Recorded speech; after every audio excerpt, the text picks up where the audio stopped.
today we're going to be reviewing Flashdance with Kevin Bacon. No, sorry, Flash with soundtrack by Queen. No, Flash with cult leader Eric Stoltz. Eric Stoltz. Yeah, no. So, yeah, so okay. Me and Rob, we were talking before the show. I didn't ask Rob if he actually liked it or not. Eating for Keaton. Hold on. You're eating for Keaton. This one's for you, Jason, because you can't have pizza for another 5 years. Eating for Keaton.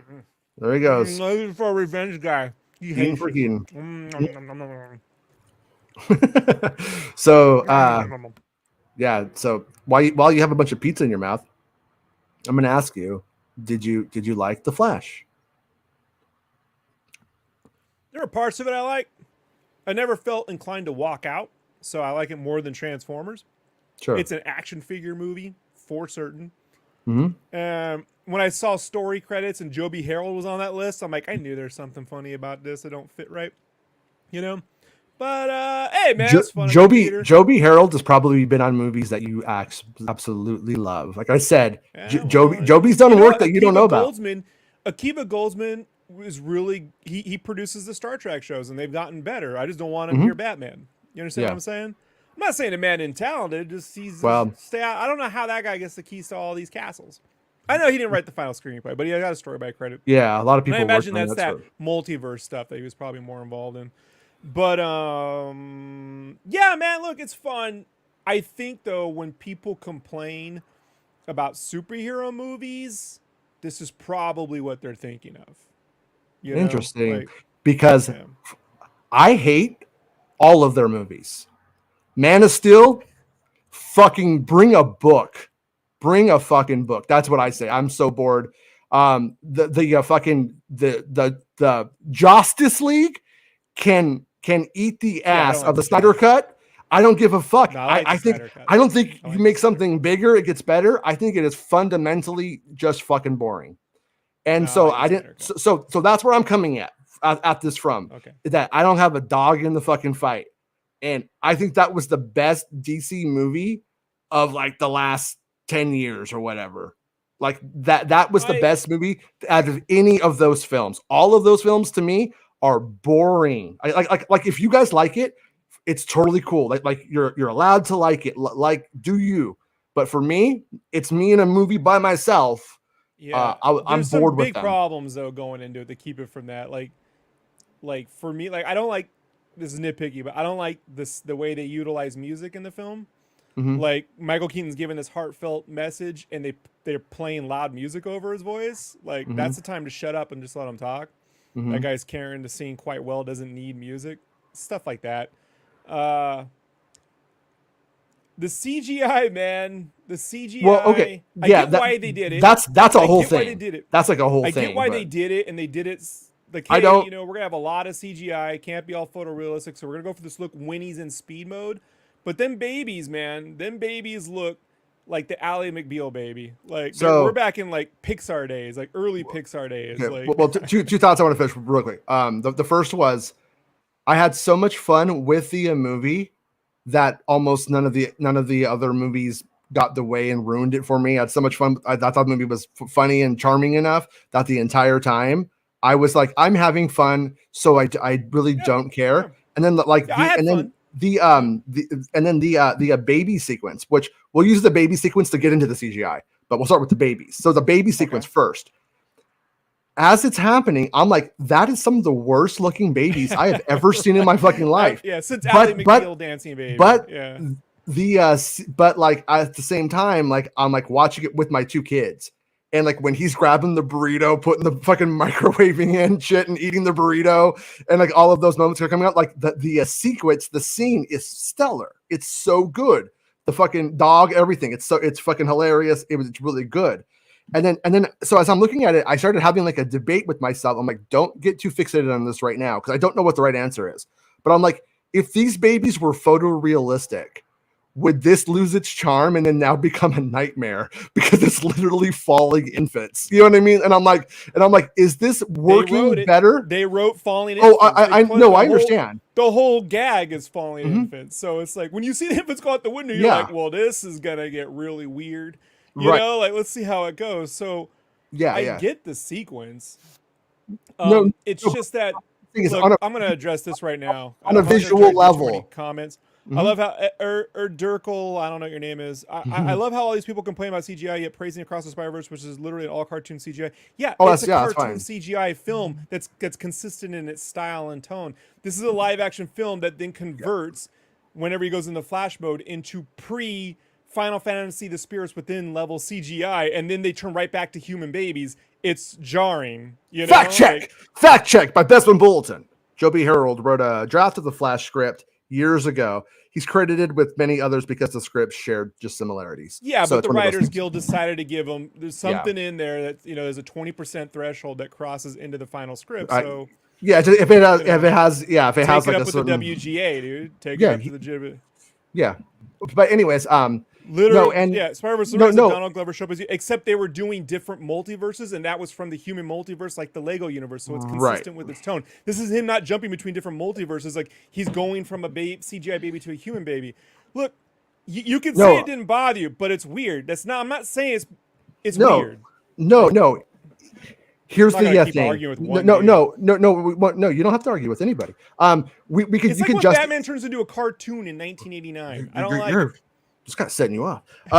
What I would say is no. Here's the whole thing is I thought exactly about what you are saying, Ed, and the truth is but my take was if they were going to do this at this level, maybe this movie should have just been CGI like Spider-Verse. Animated.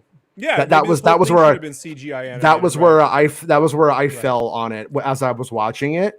And like I said, the movie for me, the movie was charming and funny enough that the visual effects, which you can look at it from whatever angle you want. It doesn't matter. It's actually also not other things you just have to ignore.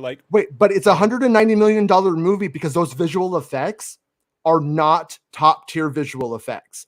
There are not top tier visual effects in this film. But this film does not She-Hulk, work. Jason, It doesn't. People who complain about She-Hulk, the TV show CGI, praise this movie and tell you to chill out. So you find some consistency in those arguments. But it doesn't. But the movie itself isn't made or broken by the visual effects. The movie itself it hangs on the core of the story of Barry wanting to save his mother. It's the same. Okay, don't get distracted with nonsense.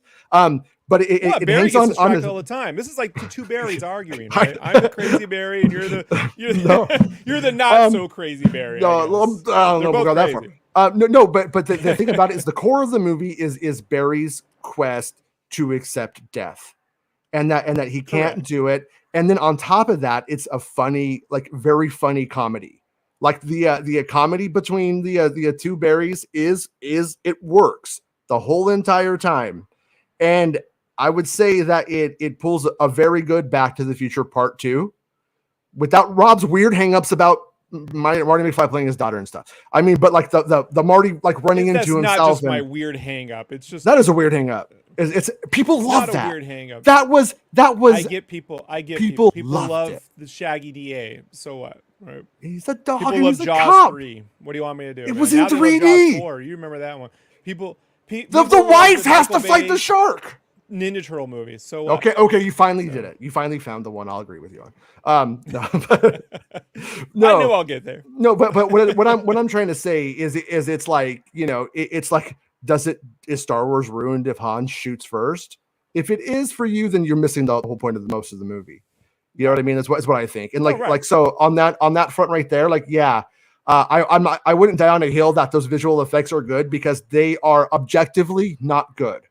They are. It is objectively like that Tiger Woods golf game, people, in all of those sequences, and missed opportunity. Batmobile sequence with the '89 Batmobile. Yeah. I was hoping for that at one point, and since we just talked about Keaton for a second, Let's Get Nuts should not have been when they're going to the fight. Let's Get Nuts should have been when they're electrocuting him with the fucking bat kite in the sky. Correct. That I saw. I'm like, come on, guys. That was the time to do it. Yeah. No, completely agree. No, look, I like the movie. I think the movie actually made me pose a question to myself that I had never asked myself my entire life. Mm-hmm. We all know I have a canon event. If we're going to speak in across the Spider-Verse terms, my canon event was the night my mom asked me if I wanted to live with my stepfather, and I said yes. Christmas night, 1987, and then my mom then left me on a doorstep and took off, right, and pretended I was dead for 2 years and got married, and then blamed me for her whole life up until her will, left it in her Mm-hmm. will that she was mad at me, and I had never thought up until this movie in the theater, what if I had said no, mom, I want to live with you? I never considered that. Mm-hmm. I don't look at like I'm like, wow, what would have happened? Yeah. What kind of that was the event that changed, that made me who I am today, like everything. Right. And so there is no answer to that. You have to like, so I, from that alone, I'm like, well, the movie gets a win for me, because no movie has ever brought that up to me. Mm-hmm. Maybe it's because of the Batman stuff. I got a lot of nostalgia. I actually had McDonald's French fries before I went because I had that in 1992. That's how nostalgic I was getting, right? Mm-hmm. But I'm not gonna keep arguing with one dude. He can love what he wants. No. I don't care. Yeah. If he, I mean, no, I mean, we've already said it though, Ed. And let's get out of the way one last time. The bad CGI is throughout the whole entire film. It's very cheap CGI for the most part. It's consistent, but I'll give him that. But the baby sequence was really bad when he's doing his flash run thing, and the people that are in it, or as he's looking at people, that looks like a Tiger Woods video game. It looks like it's EA doing a fucking simulated sports game or something. And then when you pre Final Fantasy Spirits Within, and I'm not being sarcastic, I just rewatched that stupid thing. Yeah. So like I know what I'm talking about. Also, look, I like Zack Snyder's stuff. I don't like Batman v Superman, but I like the opening, right? Zack Snyder would never have allowed the CGI to pass. So if you're saying this is the Snyderverse, this is not something Zack Snyder would have allowed to happen. My belief with what we think we know at the moment, if they're not lying, because I think WB would have a vested interest in this movie seeming profitable, even if it's not, if they can help it at all, considering what's their situation. But they're saying that the movie was like 190 million. I want to say, that's from memory. It could be wrong. I think it's like 190 million, and that tracks really, really low, especially with the amount of additional shooting that was completed for the movie and stuff like that. And so in my opinion, this movie is $190 million because the next passes is on CGI that would have made things a lot better, aren't there?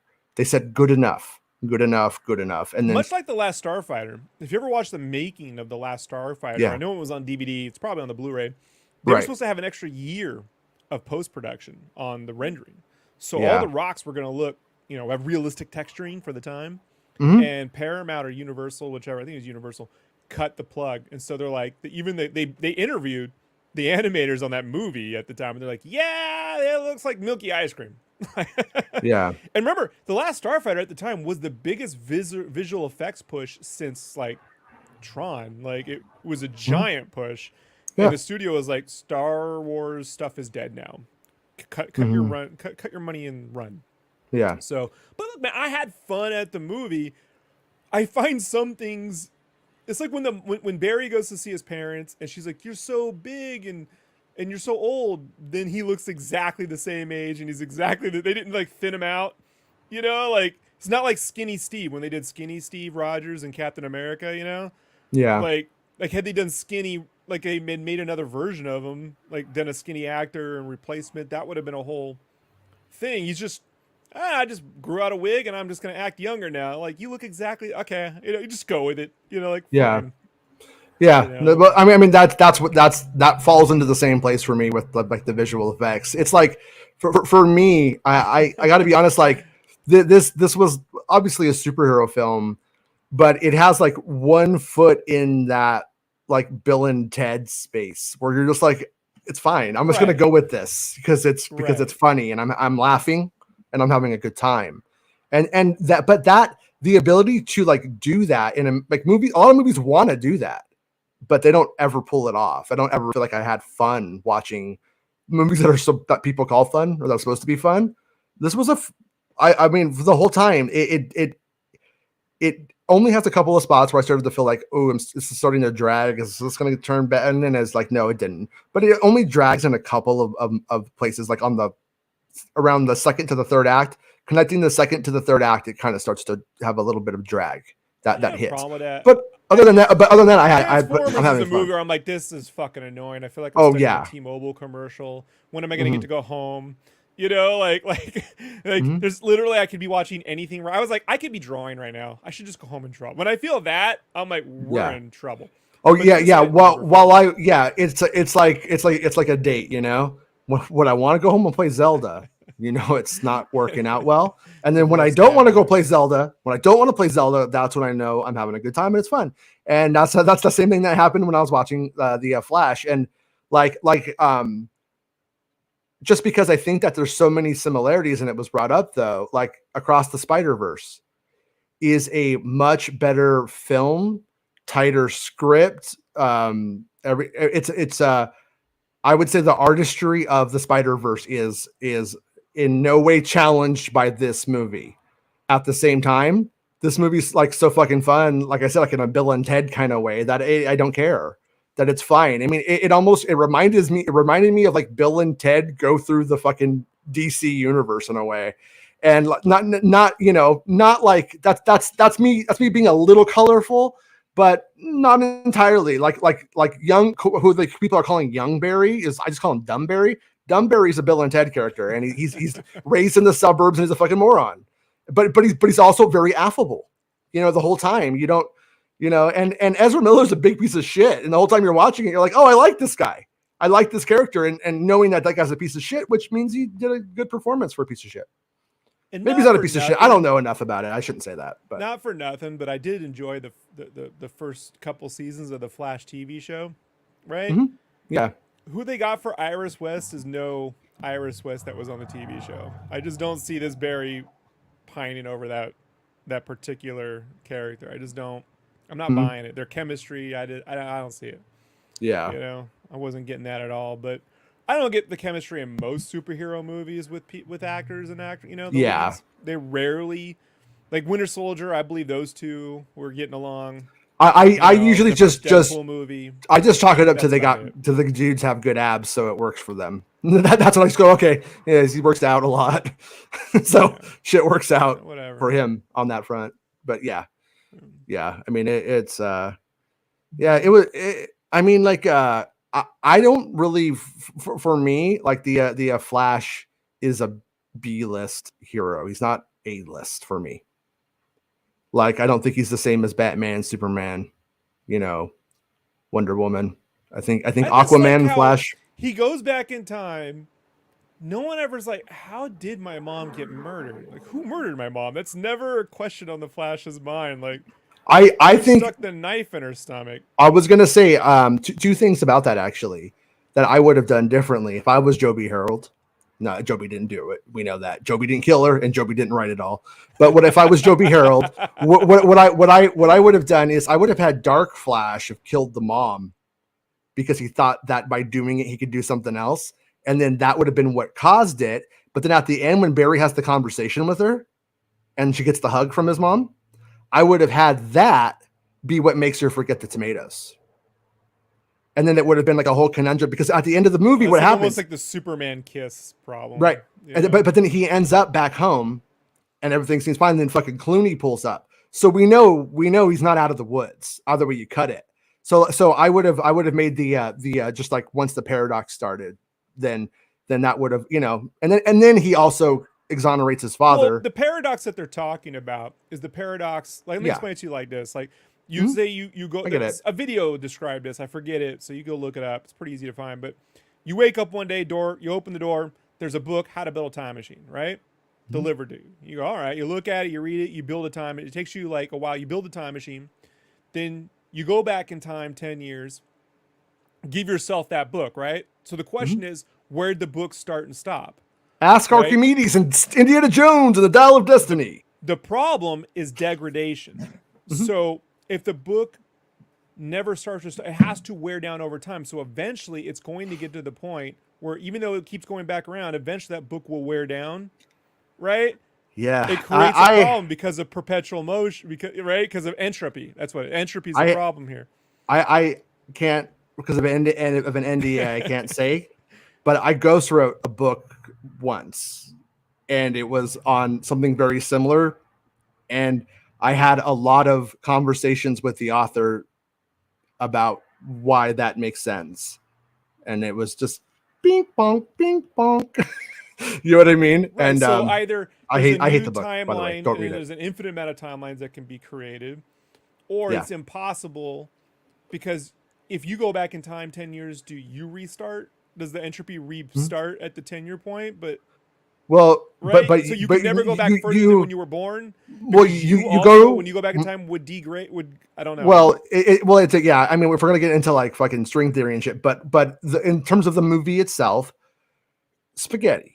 Michael Keaton tells us, Batman tells us, basically, you know, it's a big mess. big mess. Best not to think about it. Make your head go poof. You know. Yeah. So, but point is that time is not linear, and that is one of the things that the movie's logic accepts. So with that right there, that's where all of that becomes possible. Is what I'm trying to say. So Jason, see if I got this wrong. The end credits are the dog falling in CGI, right? And Flash in the background saving the weird babies. The Flash can't touch anybody when he's doing the Speed Force because they'll vomit because of the motion, the friction. But he's touching the dog, right? Like he grabs the dog at the end. He doesn't make something to push something to get the dog. Dogs don't get the same kind of that dog doesn't get motion sickness like humans. I would just say the dog should have been vomiting. I don't know. Maybe I missed something there. I'm not. So a couple of things that I liked about it from the Batman perspective, since real Ben Maynard and hey Mike, how's it going, everybody? Hi Susie. Ben says all I care about is seeing Keaton laugh out loud, and that's why I went. To be clear, and a couple of things that I did enjoy is that we see like it kind of like both a happy ending and a sad ending with Michael Keaton when we first meet him in the movie, because as we see him, he's sort of like in his Howard Hughes. He's Howard Hughes meets the Dude.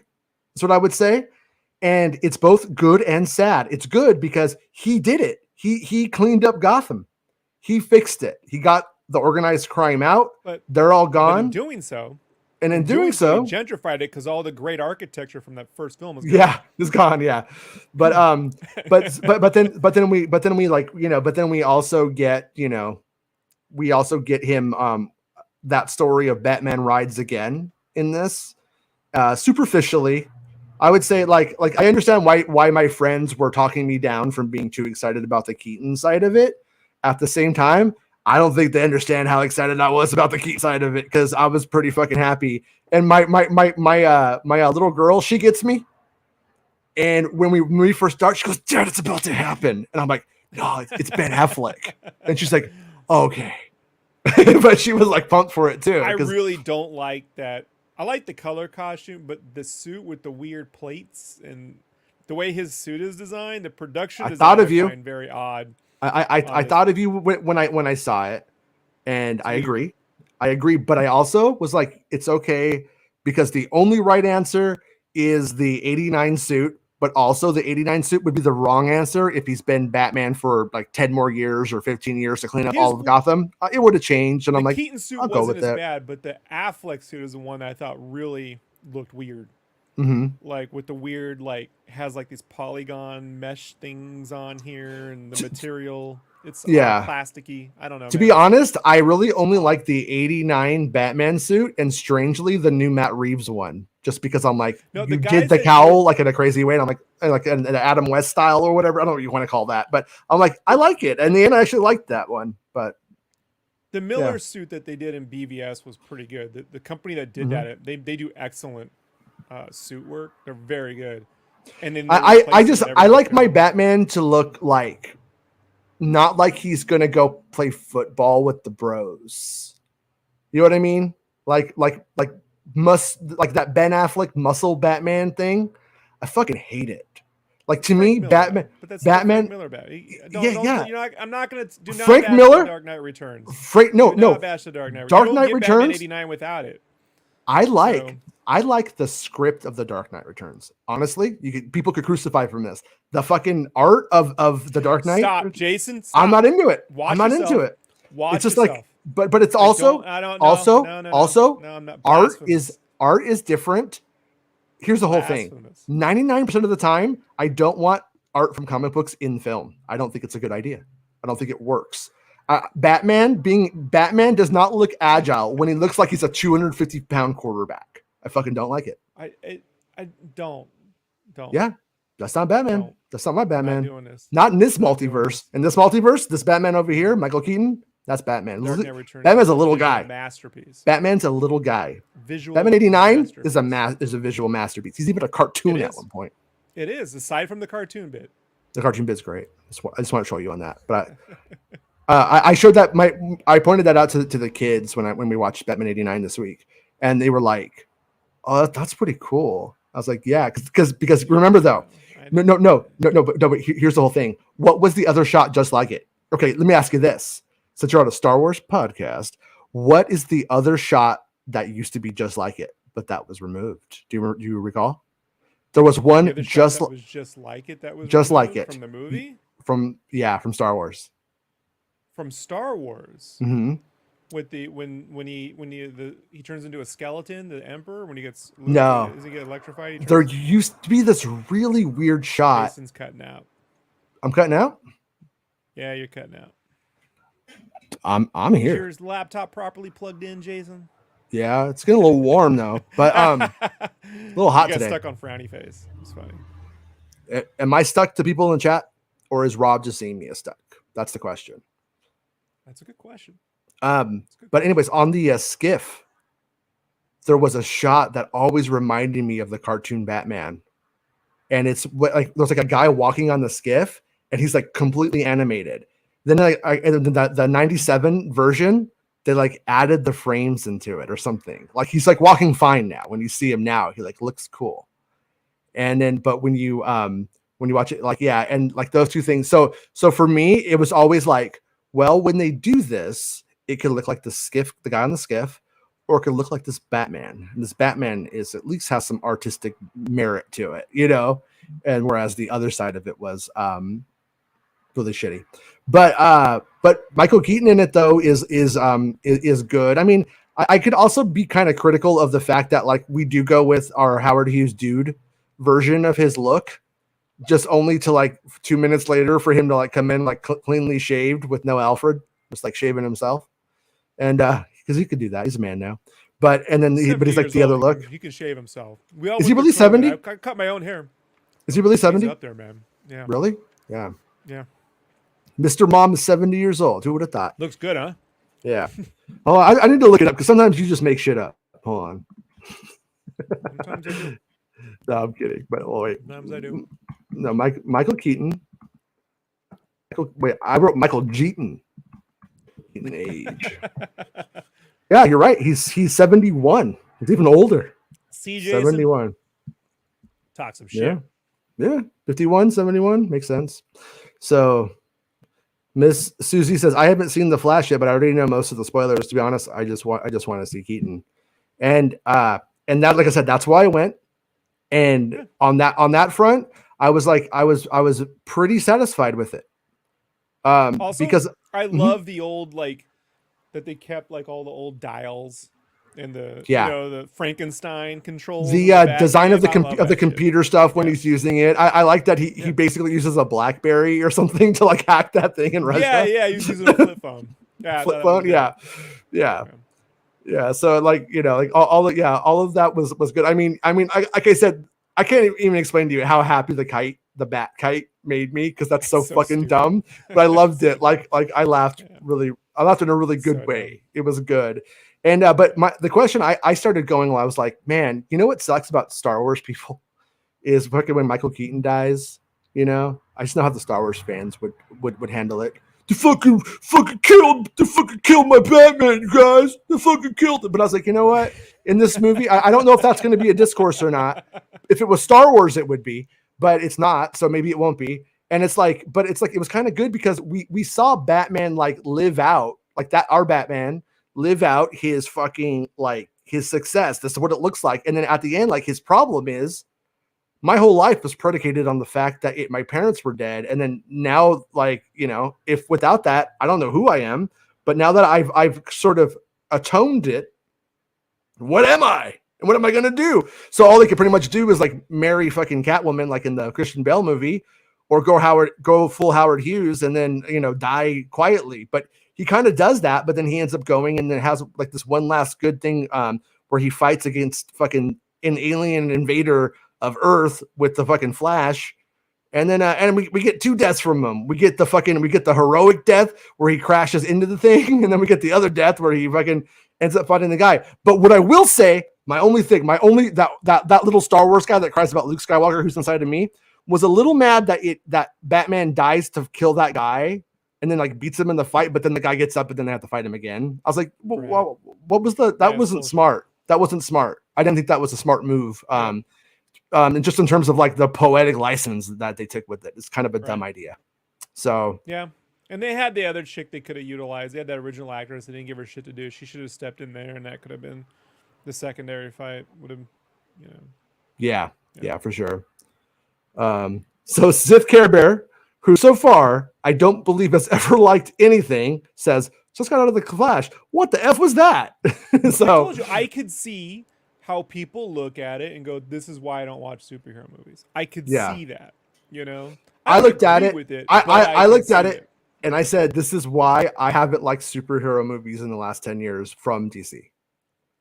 Like I said, I don't like any of the ones. I've liked the Marvel movies better, and I was never a Marvel. And just in case you guys don't know, I was never a Marvel kid. I don't really. Yeah, I like the Reeves Batman. I mean, like that continuity, that Man of Steel continuity, whatever the fuck it's called. I like Wonder Woman. Wonder Woman was a fine film. It was all right. I like when Wonder Woman showed up though. I like when her butt. Did you see her butt? Did you see her butt in this movie though? That was fucking pretty good. That was a good butt shot. I said front row. I saw her ass is this big. I was in row E, which is like the 3rd row from the front. So yeah, it was a giant butt. Good work. Good work, Gal Gadot. If it didn't have the No Man's Land sequence, the movie goes down a notch. But the No Man's Land sequence in that Wonder Woman's film was pretty excellent. Yeah.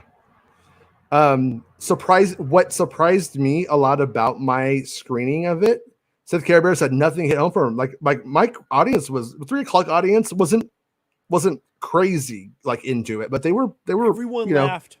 There were laughs. Yeah. Joke. Trying to remember which one it was though. There was one that got everybody. God, I'll have to think about it. There was one thing that everyone collectively fucking. Well, when like Keaton showed up, like I thought the audience would clap and they didn't.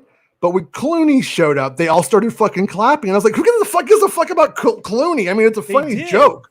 But I'm like, that movie's shit. Like he's terrible, weird, Batman. Man. It's weird how the internet works. I like him. It was a shit movie. I mean. It's why, don't get me wrong. George Clooney could be a good Batman. He was just in a bad Batman movie, without a doubt. Correct. And he didn't do the wobble, So you can't do that wobble. It's ridiculous. But the joke that was pretty funny was one of the jokes that was pretty funny was the fucking costume. When the costume deflates, and then later on when they like go, and then his costume's all sideways when he tries to put it on, and he can't put it on right. That went on really well with my audience. Yeah. But I'm trying to remember what was the fucking gag got everyone fucking laughing. Man, I cannot remember because it was the only one where everyone collectively. I mean, even I was like, "Oh shit, that's fun." And it is. What it was. Susie mentions that we also went down the rabbit hole of which Batmobile was the GOAT, and like my thing was the Batman 89 Batmobile is the best one for me too. Honestly, I'm even gonna go like Batman 89. What was it, 66? Is that what year that other one was? That one's cool. And then I like the Reeves Batman 1/3, and all the other ones like the Tumbler and all that shit. That shit doesn't look like that shit looks like a commercial for the military industrial complex when I see it. I don't see a fucking Batmobile in that. I just see a piece of military artillery that's like, hey, this is it. It looks like a Lamborghini tank. I like it. Yeah. Oh, you're a tank guy. I like it. Yeah, I'll give it to you. Yeah, I am a tank guy. Fuck you. You're a tank guy. Respect my service, bitch. Hey, thank you for your service. Yeah, Stolen valor. No, you might play Fortnite every night, Rob. I put in my time. Like, dude. well, you got me there. Dude, the PTSD is real for me now. No, not at all. So, anyways, let's talk about the Supergirl. I gotta say, as I was watching it, I was like, for people who like men, I was like, is this the equivalent for people who like women? Because as hot as that Supergirl was, if I was like into men, like men were my thing, why aren't women into Superman like it's the fucking best movie? Why don't women like Superman as much as they like Friends? Because I could watch that fucking Supergirl fly around being Russian and mean all day. He's not talking about that. He's talking about the multiverse bit where they showed the Reeves Superman with the Helen Slater Supergirl shop. Yeah. But I liked, but it is. I like the new super. Was she Superwoman? Was she Supergirl? I don't know what her name was. They didn't ever tell us in the end, did they? Did they make it clear? Yeah, did they make it clear? Carrie, whatever. Well, they told us her. They told us her stupid ass fucking. Kara Zor-El, and even Zod says Kara Zor-El. Yeah. No, I get that, but what's her moniker as a hero in the like? Is that Supergirl, Superwoman? I don't know. Super Rusky. Yeah, they didn't I don't know. Supergirl. No. You know what I mean? Like, yeah, like they at one point he says it means Supergirl, and then he's like, no, it means hope or whatever. But yeah. But so I know like a real what got everyone to laugh when normal Barry was trying to run for real. And he's still doing that stupid run in the police. Like he's doing it for real. You're like, okay, at least they're making fun of how this dumbass runs. No one in the history of running has ever run like Ezra Miller. Yeah. And when he runs like that for real, like flies into something, that was pretty funny. Right. Susie says for her it's 66 and 89. Yeah, I would go 89, 66, and then what was that? 2022? Is that the last one? But for me, what was the somebody said something that I wanted to bring up here. Oh yeah, it was Sith Care Bear talking about the Christopher Reeve part was like nice. And that's one of those things where when that broke on the internet, everyone was really, really critical of the CGI, and it was just getting dogged. When I saw it leak a couple of times, it was just getting dogged on like fucking hard the whole time. But because the CGI was so mediocre in a consistent fashion over time, when that happened, I wasn't judging it like I would judge, Mark Hamill showing up in Mandalorian season 2 or something like that. It was just like, okay, it was fine. You know what I mean? And I was happy. And like the idea and the fact that this movie, even though it's a little checkboxy to say so, but delivered Michael Keaton and Batman in the same movie for me. Like that's pretty fucking that's a monumental thing to see. Fight a spider, finally, yeah. I never wanted to see it, and I was like, well, there it was. Can we move on now? Rest in power, John Schnepp. Mm-hmm. Yeah. Fucking yeah. That poor one. I thought they made him. I thought they were very generous to Nicolas Cage's look of Superman compared to what it was really going to look like. It was. No, I've seen it. I've seen it. But that looks that was the final suit. Right.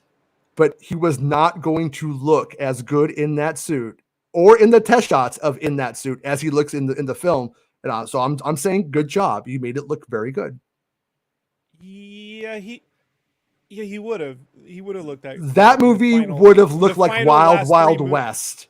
It would have looked like he would have looked terrible. Oh yeah, the whole movie, but he would have. The movie would have been in the last. I mean, 3 minutes of the fucking movie. He looked badass in the movie, is what I'm trying to say, and I know he wouldn't have looked like that in had they made the film at the time back then.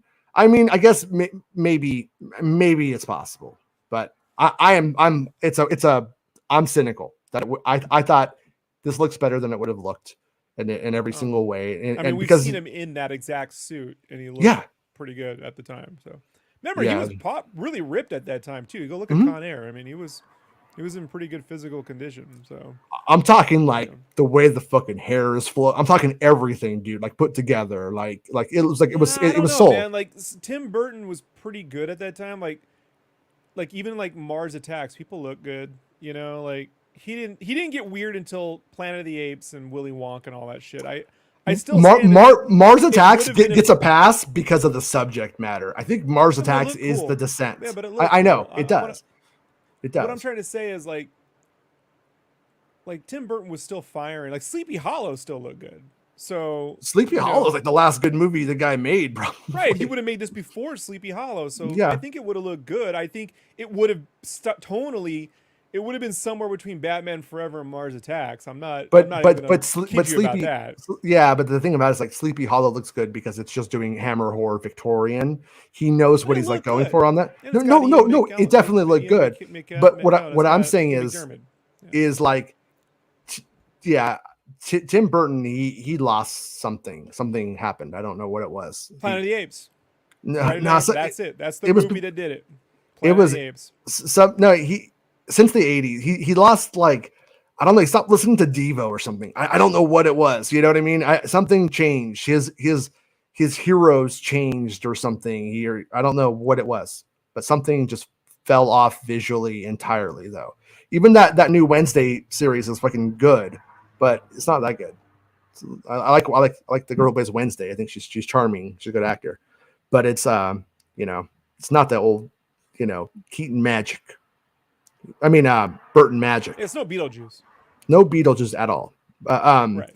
Yeah. But I am excited. By the way, I think it's going to be a bad idea, but I'm reluctant. But I'm excited for we're Beetlejuice getting too. It either way, Jason. Yeah. We're getting that before Star Wars movies and everything else. So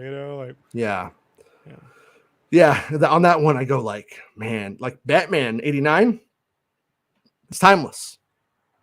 That Batman could but Beetlejuice, but that game, but that Beetlejuice comedy style, I don't know if that comedy style is dead.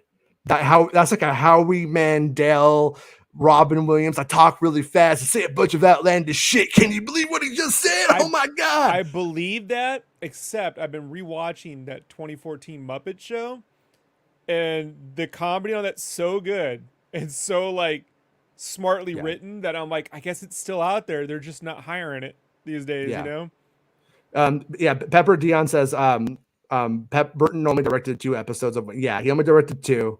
And there's a couple of moments in there when talking about like the writing on it where she's correcting them about Wednesday what she would do. She's the executive producer on the 2nd season because she was so fucking hardcore about it. So once again, I think she might have a really promising career. I think she might. Wednesday had a boyfriend in Addams Family Values at summer camp, so I don't know what trip she's on. No, it wasn't that. It was that she opens up a dress and she goes, "I love the dress." Wednesday wouldn't fucking say that. I've heard her say that she didn't want a love triangle, and I'm like, that's Addams Family Values had a love triangle with Wednesday. Yeah, but that's not what they're pulling off of. Oh, okay. I haven't seen the show, man. They end up putting Christina Ricci in it. So so on one hand I'm like, yeah, but I think that on that series they're pulling harder on the original like comic strip kind of like version of the character. But at the end of the day, is it that? It's not. So who cares? It's crazy because I love the comic strip because like I'm a big fan of James Thurber. You know who James Thurber is? He used to write. He used to illustrate cartoons for the New Yorker back in like the 30s and 40s. He wrote My Life in Hard Times. He wrote The Secret Life of Walter Mitty, which everyone's ripped off since he wrote it. Harvey the Rabbit. That's James Thurber. And like Addams Family, those strips are like James Thurber's cartoons if they had a consistent story. Because his stuff was always anecdotal, but it's a very similar in art style. So like. By the way, have you ever read the original Peanuts comic strips, like the original? It's the only Peanuts. So I grew up in this town I grew up in. The library only had old ass books, so they only had the Peanuts from the 50s through the late 60s. So that's the Peanut. The one in the Sunday newspaper I hated. I would go and get those books. The original Peanuts strips are great. Yeah, they're fantastic. No, it's kind of cutting at times. There's like social commentary in there. It's like it's pretty fascinating. Super ahead of there's some really great hardbound editions, Jason, that they've sent. I think Fantagraphics put them out. I think Chip Kidd may have done the design work on it. Worth owning. Get them. Yeah. Because they're so. Have your kids read that when they think of Snoopy. That's what they should be because they hold up. Yeah. Yeah, so for like Sith Care Bear, he says like the tones were off. It was so goofy most of the time that the poignant moments weren't impactful. Yeah, And it's I'm like, more Bill and Ted because 2 because and 3 than it is it's Batman character. Returns. Yeah, but it's also Yeah. like it's character work. So he's It playing two doesn't. different characters. So like you could actually like watch those scenes, and depending on who you're actually latched onto, and like so it sounds like I'm wondering just as an experiment, like with Sith Care Bear, like completely latched onto young Barry the whole time. You know what I mean? Like, and then that would change your, if you were, that would change your perception of a lot of those moments, I think. Look, one of the things I do appreciate about Batman Returns was it allowed itself, even though it was a big summer movie, to have melancholy. Oh yeah. You know, and this And does they put not Pee know how to Wee in deal it. with They put Pee Wee this. in it when they turned against Pee Wee. It wasn't supposed to be Pee Wee. You know that? Who Hmm? was it supposed to be? It was actually a big deal, and some dude turned it down at the last second, and then Paul Rubens came in as a favor. Yeah. I want to say Vincent Price. Like seriously, like it was gonna Yeah. be like, Yeah. yeah. And then he's in Edward Well, that was Scissorhands. before. It was before. Edward Scissorhands was before Batman Returns. Um, What? Oh, it was? yeah, Okay. but My he did my that in mind is between. Yeah, uh but this doesn't know how to deal with melancholy. It does that thing like when Sith Care Bear says there's no Avatar 2. It does that thing where when there's an emotional moment, not all the time, but a lot of times it then undercuts it with the joke. yeah. You know, like, and that's the thing that I'm like, oh, it's the studio thing where they're gonna, you know, like they're gonna go from like the Danny Elfman Batman theme into like a song with lyrics, much in the same way that the Mario movie will do that. You're like, this music's coming out of nowhere. Like, you know, it'd be one Yeah. thing if like young Barry looks old as shit, but when if young Barry like was like Iron Eagle, like he listened to a soundtrack, you know, like he had a mixtape that he was playing during those moments, so like they could kind of make some sense out of that random music that appears out of nowhere. Mm-hmm. I just don't get the significance of the random music to the character of the Flash. Like, where's this music Yeah. coming from? Like, it's so Yeah, you said that twice now, and I don't, that didn't stick out to me. I didn't catch it. So when I see it yeah. again, I'll look for it and see, I'm what big you on the mean. music, man. Like when it comes, No, like no, the same. songs. Yeah. Yeah, No, it's, yeah. yeah, yeah, it was the music itself was okay. It wasn't that like there wasn't like a Flash theme that was like memorable to me. I don't remember. I remember like whenever fucking Danny Elfman's leitmotif plays from that, I'm like, there's that makes me excited. But it's kind of weird how, I don't know, it became like almost like passe or something to like use leitmotifs like in that John Williams like 80s way, but fuck it if it works. And I saw the Indiana Jones trailer again before the movie, and in that trailer, dun dun dun dun dun dun dun. Don't do that. Go dun dun dun dun dun dun dun dun. And people are like, yeah, like you're like, no, you're like, oh, I'm fucking getting bored with Indiana Jones in this trailer. Like that's so dumb. Because once again, I don't know where that came from, but everybody's like, "God, I love John Williams. John Williams is the best. I wish I could write Yeah, music like John Williams." And then they go and they fucking fuck up like the most easy part of it. It's called a leitmotif. Just play it over and over again and connect it with little pieces of filler music, morons. It's not that the way I hard. think about I'm not it, gonna go to fucking Jason. music school for this. And why does Ben care about my birthday? Why is he coming down to my birthday? Are you a stalker? The way I think about it is like, let us let us reflect on it when the movie's over. Don't let the trailer help us reflect on. Give us the high adventure in the trailer, and then Yeah. when it's over, we'll know it's over, and we can be. And maybe put that thing like at the end of the credits for like a little motif to end the I credits or something I if you I wanted I, to. I, But I say just let us think that because we're gonna think that either way. Just give us the high adventure. You don't need to. Yeah, You no, know, I like, in my opinion, in their heads, they're like, okay, so we do it like this, right? And then they hear dun dun dun. Then the audience look at each other. Is that it? Is that Indy? Is Indy back? And it's like, no, that's not what people do. That's what people do in commercials. Like you think how like life works, but that's not how reality works. People just look at it with their mouth open, like that's it. You know what I mean? And then, but anyways though, yeah, so like that's my gripe on, I just basically all of these Hollywood films is that when it comes to like that style, like it's like either you go full James Gunn, George Lucas American Graffiti, and you use all source music that's like of the era of the time or pop music, and then you move on and you know who doesn't do that? Who? Christopher McQuarrie.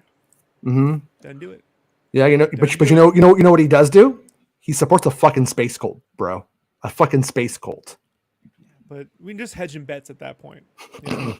We He's don't really know what happens at death, do we, Jason? Yeah, I mean, you know. Plus, you get good parking in LA if you support it, right? We can all agree. I mean, Z knew or Xenu didn't know. You decide. Look, everybody wants a tax shelter offshore. You know what I mean? An offshore tax shelter. Let's all be captains. When he changes his name to Captain McQuarrie, that's when we know he's gone full cruise. Yeah, that's true. That's true. But yeah, but anyways, I'm super happy with the movie. I don't know, like I liked it a lot. I had a lot of fun. I'm glad I paid to see it. I took my kids to see it. I took 2 children to see it. My 9-year-old son said it wasn't really that good. He said he didn't like that he had already seen all of those ideas in the Spider-Verse, and he liked the Spider-Verse better, and he thought it was much more entertaining. My daughter, though, who will pay attention to Michael Keaton's Batman movies when I showed them to her and stuff like that, and Superman movies and stuff, she liked it. And I think because of all of those moments resonated with her, whereas with him, I would like, agree. It didn't. It was for him. It was just like, don't care. Don't care about this. And that's also where Spider-Verse becomes a better film in the sense that Spider-Verse has everything that you actually need to enjoy it in it. Yeah, Toby or whatever, they might show Donald Glover or whatever, but that could have been just a human just to show that there was weird multi-dimensional stuff going on where there's different there's different art styles. Universe. There's a fucking was it Michelangelo? Who was it? Like the fucking villain, the first villain is the Renaissance, Renaissance art style. Like that's the whole thing. So that one right there, like my kid doesn't even really know who Donald Glover is. Doesn't remember he's Lando. Right. Doesn't remember, like it's just, but it's funny. Like that. So anyways, I think it's a big like I don't know what the right answer is. I would say Spider-Verse ends up setting itself up for being relevant forever for that reason. And whereas this movie right here, once our generation dies off and in 100 years when people look back on it, they literally will take historians to understand why The Flash is the movie that it is and how people understood it. Whereas the Spider-Verse, you wouldn't necessarily need that. Does that make sense? Yeah, I get you don't need all this cultural baggage to make it work. But I am part of the culture. I'm part of the time, and the movie was very fun. Pepper Dion says, I was hoping the world of Keaton's Batman would have felt like the world from the Burton movies, besides just Elfman's music. I would 100% agree. That's not fair. having. I mean, but he did say, like, hey, this is not the safest city in the world. Then give us the clean Art Deco, the Superman Metropolis, like thing from the cartoon where it was like clean Art Deco, like. But we could also see that as the revitalization of that city is now it looks like what we would call normal as opposed to looking gothic and depressing and dark and dingy. So on one hand you can justify it, but I am with you that I would rather have it look like the Michael Keaton film itself. So you know what I mean? And the truth of the matter is I just want them to get Tim Burton back in to make Batman 3 and just fucking like do that like that. In reality, that's what because I think that might be the one thing that he's hungry for, because when you hear him talk about how they took Batman 3 from him and the way it went, you could tell he acts big, but he was hurt. I believe he was hurt by it. I think he was like, it was infuriating and it was like really hurtful, and they like Beetlejuice, making Beetlejuice too. Yeah. But point being is, I mean, they were going to make that, maybe not with Burton, we weren't sure, but they were going to make the movie where he gets with Catwoman with Michelle Pfeiffer. They were going to make that Batman movie, and then that was one of the ones that Zazie murdered, so. And the Batgirl that had Keaton in it was that one too. No, that was killed, as was a Michael Keaton movie, a Michael Keaton Batman movie with Michelle Pfeiffer. Yeah, I think that was like talks. I don't think that was actually in production or anything. Either way, David Zaslav Snyder talked about could eat my bad asshole. Okay, my asshole was in the shape of a Batman signal, and he could eat it because he fucking killed it. Everyone wants Sam Raimi to do Spider-Man 4, but then they all complain about Multiverse of Madness for looking like a 90s Raimi's film when Sam Raimi directed that. So find some consistency in that argument, Jason. I like when you get people from their era, they're going to do things from their era, you know? So, like, I'm all for it, just, like, accept that it's going to look like that era. Like, I don't know what... Here's the thing, though. Like, Tim Burton didn't like the look and tone of Batman 89. He felt that was out of his hands. And I imagine a lot of the stuff we liked from it was also having that collaboration with the crazy-ass John Peters part.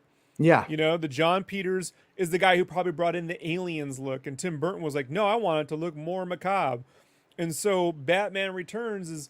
He wanted it all done in L.A. And Pinewood, as we know, was the better fit for Batman. Or it was Elstree. It was Elstree, right? Elstree. I thought they did have Pinewood.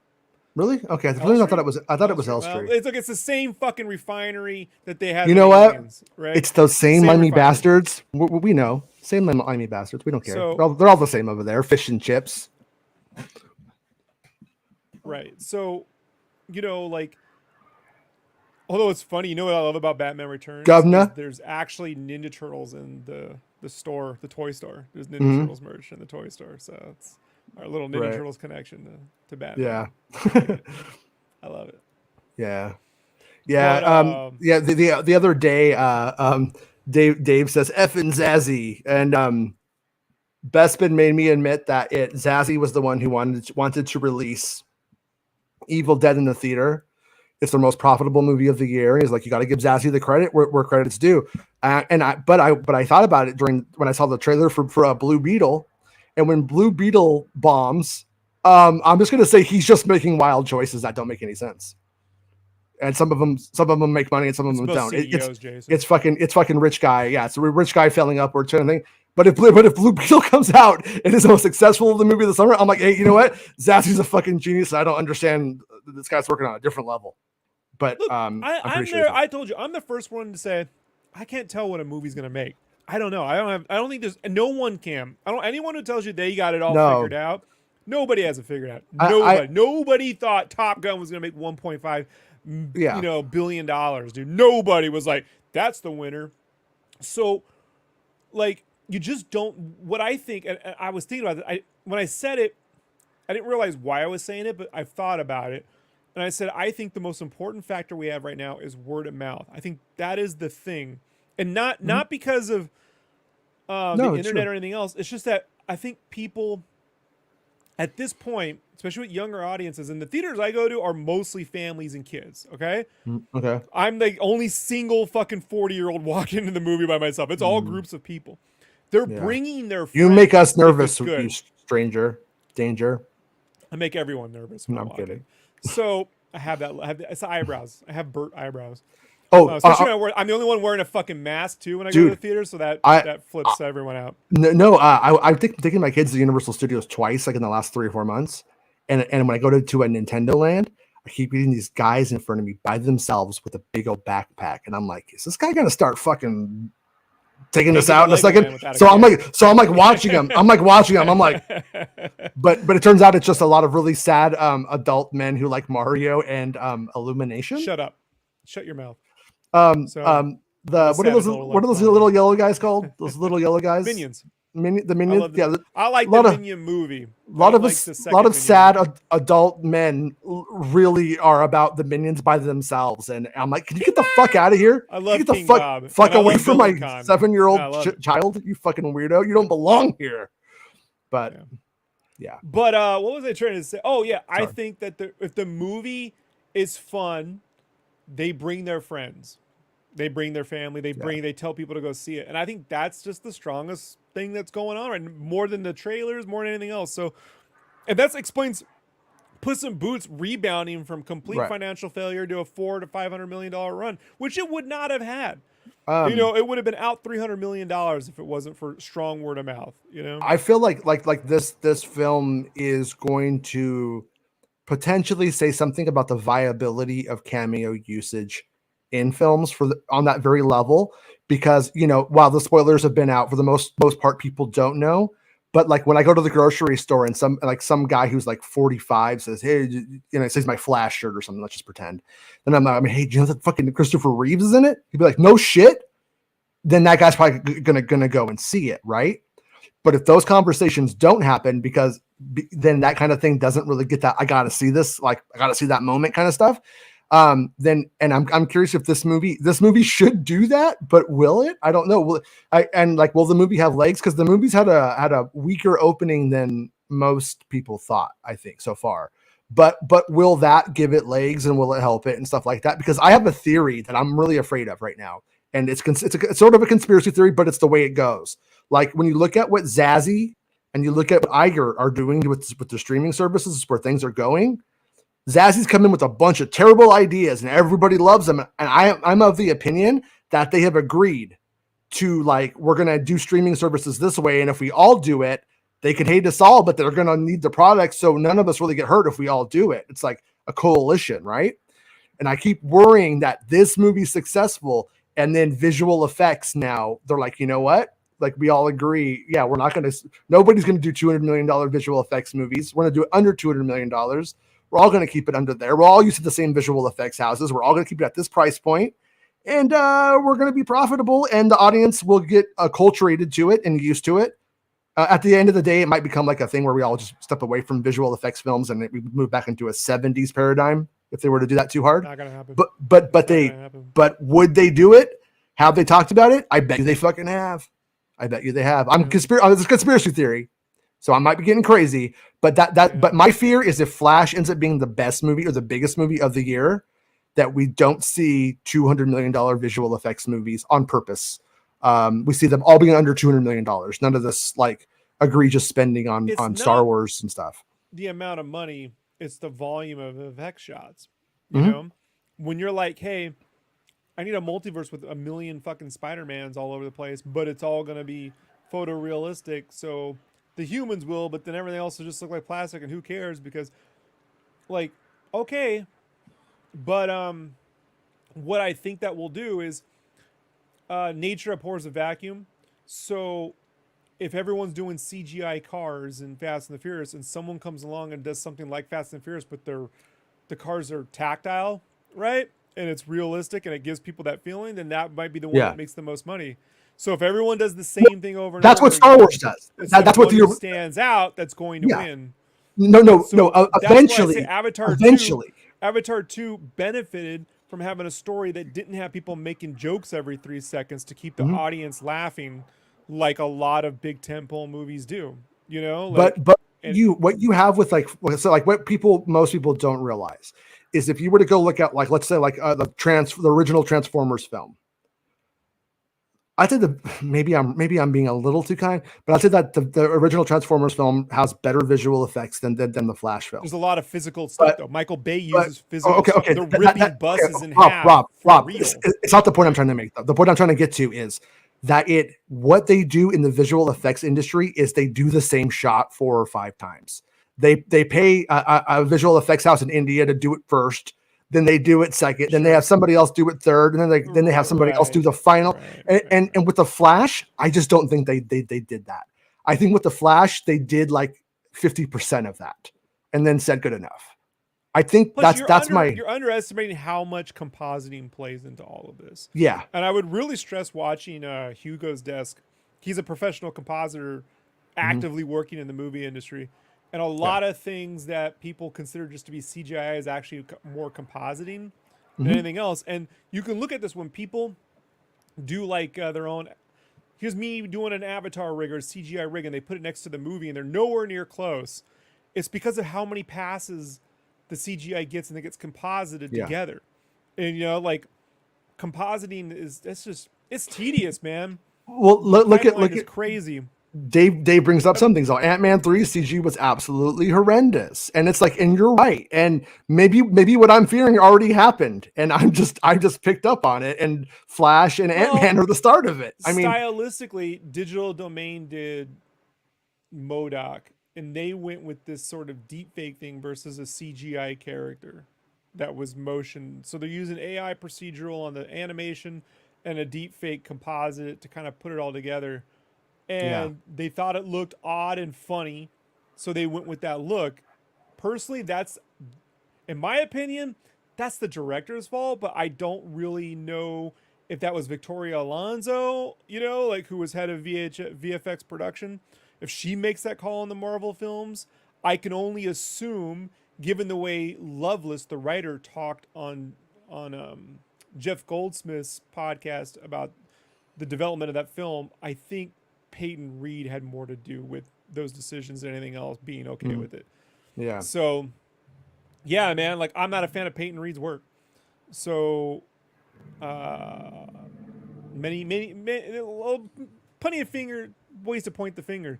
Well, like, me and Dave are going to be watching Bob Iger's comments about Zazie, because every time he mentions Zazie, he's like, "Oh, Zazie, I love you. You have all the best ideas." Like, I'm not even kidding. Every fucking time he's in love with that guy, and that guy's a fucking monster for us, for the consumer. I'm not a fan of Zazie. I'm glad James Gunn's making a Superman movie. I mean, no, and I'm glad that's positive. I mean, I'm not saying everything has been bad, but we'll also see how that goes. We'll see how much, Right. But this whole like canceling shows to cut residuals, and it's like when Microsoft, when Phil Spector came out and said making great games isn't going to sell us consoles. It's like, then why ever release Starfield? Why put any effort? Just make mobile games. If that's the case, who cares, right? See how well that goes for you. Like, well, this is not true, but your goal as a corporation is to push some other thing, and you're just not coming out and directly saying it. So you've come up with this other bullshit argument to deflect from the real agenda, which is you want to sell a game streaming service. And so long as you have a back catalog, you feel like you don't have to make AAA games that sell 1 million copies when you can just keep selling that service. But if you keep getting associated with bullshit, people will not buy into your service. Yeah. Eventually, they will just associate you. Being associated, look, like MCU, even when they had some clunkers, was not associated with being the shittiest of fucking films out there. Pixar as well. But when you get to Cars 2 and 3, then Pixar took a serious kick in the crotch. Serious kick in the crotch before those Cars. And I know that those Cars movies did a shitload of merch. Kids loved them, blah, blah, blah, blah, blah. Right, but that's when, after Cars, people stopped associating Pixar with they are the greatest storytellers in the business. They can do no wrong, blah, blah, blah. So yeah. Honestly, Pixar reminds me of a band that has 2 good albums and then gets called Legends and then makes us 20 years worth of albums. Pixar's Weezer. Well, Pepper says, though, maybe they should just draw CGI like Spider-Verse. Haha. You know what I was going to say about that is we'll see how the Turtles does. Because Turtles is the closest thing to a Spider-Verse style movie that we have next. And if that Turtles movie goes and connects really, really well, that might be the way to do it, Look, I'm excited for that movie. It's after Mission Impossible. It was my second excited. For me, it's Indy and Turtles are the two. Like, I think my next 2 films probably I'm going to see. But I will say this: I'm a guy who draws stylized characters because I enjoy stylized. I like design, right? I like Calvin and Hobbes. I don't want a realistic Calvin and Hobbes. You understand what I'm saying? Yeah, I hate Sin City. I hate when you have like that look, like that Sin City look. Oh, that shit looked like terrible to me. I don't know. Anybody likes Sin City. Sorry, I don't know why I'm mad at Sin City. So it is fuck Frank Miller. Frank Miller should be a writer. And he should fuck off and let somebody else do the doodles. No. So he is right now on Ronin. He has people drawing, and it would be better if he drew it. But what I'm trying to say though is, having worked in t-shirts where I've put 1 million different styles on a t-shirt, I can tell you that the mass audiences tend to get annoyed when there's different art styles all the time. Mm-hmm. Even though they complain that things are homogenized, they like a consistency. When there's when one looking all artistic and another one's looking all artistic and the other looking all artistic, look at Star Wars Santa, they get confused for some reason. I don't know why this is. I don't agree with it. But it's I'm culture, just Rob. Telling you, it becomes culture. It's like clothing. It's like how visually are things supposed to look? Like when you looked at the big, like when CGI was coming up, there was some egregious, Scorpion King fucking looking shit where you're just like, oh God. But for the most part, like, you know, there was a lot of people that were like, oh, I hate this. I really despise this. But then you go like 15 years into CGI and that those kids who grew up on it, when something doesn't look like CGI and like that, they like, oh, this looks stupid. This looks weird. I don't like it. Or they have like the same kind of thing. And I think it's cultural at the end of the day. But you're right though. It does have to be consistent. And even though like DC has a culture around it, even DC films and Marvel has culture around it. And there's like a certain look and a feeling and a vibe that people will take. And like, so like when you do a Star Wars show and it looks like Andor, well, Andor looks visually beautiful, but when you look at like how visually hold up. But I'm talking about like visual stimulation. You don't see like little fucking wolfmen walking in the background and shit.